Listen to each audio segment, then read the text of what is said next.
Kabar datang dari DPR RI terkait dengan proses kewarganegaraan dari Kelvin Verdong dan Jens Schreven. Kita simak videonya.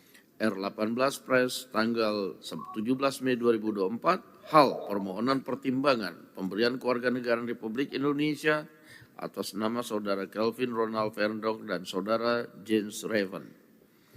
Selain surat-surat dari Presiden, pimpinan Dewan juga telah menerima surat dari Ketua BPK RI yaitu nomor 33 S tanggal 27 Maret 2024 hal permohonan waktu penyampaian ikhtisar hasil pemeriksaan beserta laporan hasil pemeriksaan semester 2 tahun 2023.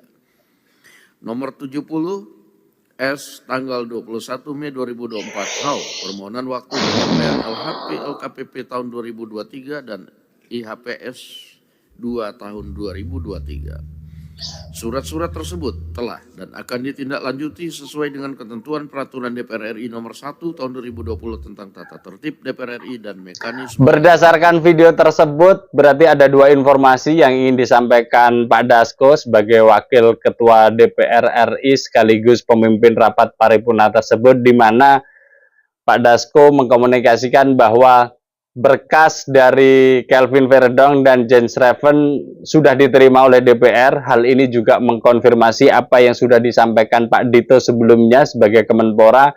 Waktu itu Pak Dito mengatakan berkas sudah disampaikan atau sudah diberikan kepada DPR.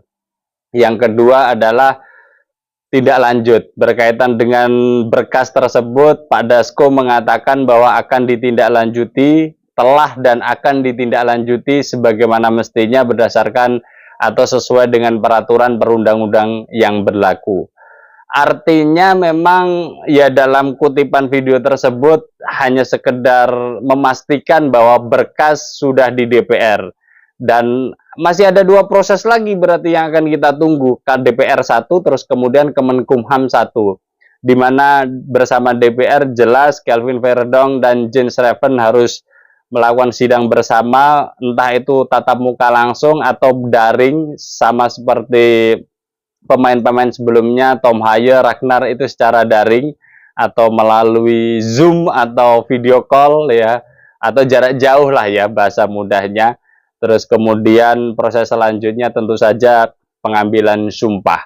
Nah, kalau kita coba berkalkulasi terkait potensi kedua pemain ini untuk bisa main bersama, tampil bersama tim nasional Indonesia saat melawan Irak tanggal 6 Juni nanti, memang peluangnya tipis, tapi kemungkinan itu masih ada. Kenapa? Karena kalau kita lihat aturan dari FIFA, pendaftaran dilakukan maksimal H-7 dari jadwal pertandingan. Kalau jadwalnya tanggal 6 ya, kita tarik mundur berarti kan paling lambat tanggal 31. Tanggal 31 itu kalau kita lihat kalender hari Jumat ini hari Selasa, Rabu, Kamis, Jumat. Ada waktu 3 hari. Apakah 3 hari ini memungkinkan ya atau tidak?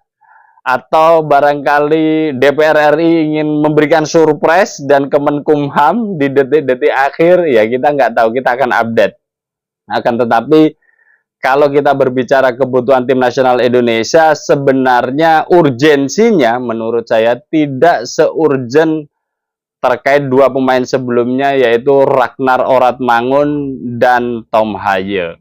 Karena dua pemain ini memang sangat krusial dan tentu saja sudah kita lihat menjadi pembeda saat Indonesia melawan Vietnam di Hanoi kemarin. Jadi di back kiri masih ada beberapa opsi, pelatih Sintayong tidak terlalu khawatir tentunya, dan kalkulasinya bisa jadi adanya Kelvin Verdong akan memperkuat kedalaman tim nasional Indonesia. Tidak adanya atau belum adanya Kelvin Verdong, tentu saja Sintayong masih ada beberapa pilihan di starting line up. Itu gambaran ya berkaitan dengan proses naturalisasi atau proses menjadikan WNI dari Kelvin Verdong dan Jens Schreven. Kita tunggu saja 3 hari ke depan, Rabu, Kamis, Jumat. Apakah ada surprise dari DPR dan Kemenkumham? Kita simak atau kita akan update lagi berkaitan dengan informasi ini bersama saya Setia Uban Thanks for watching.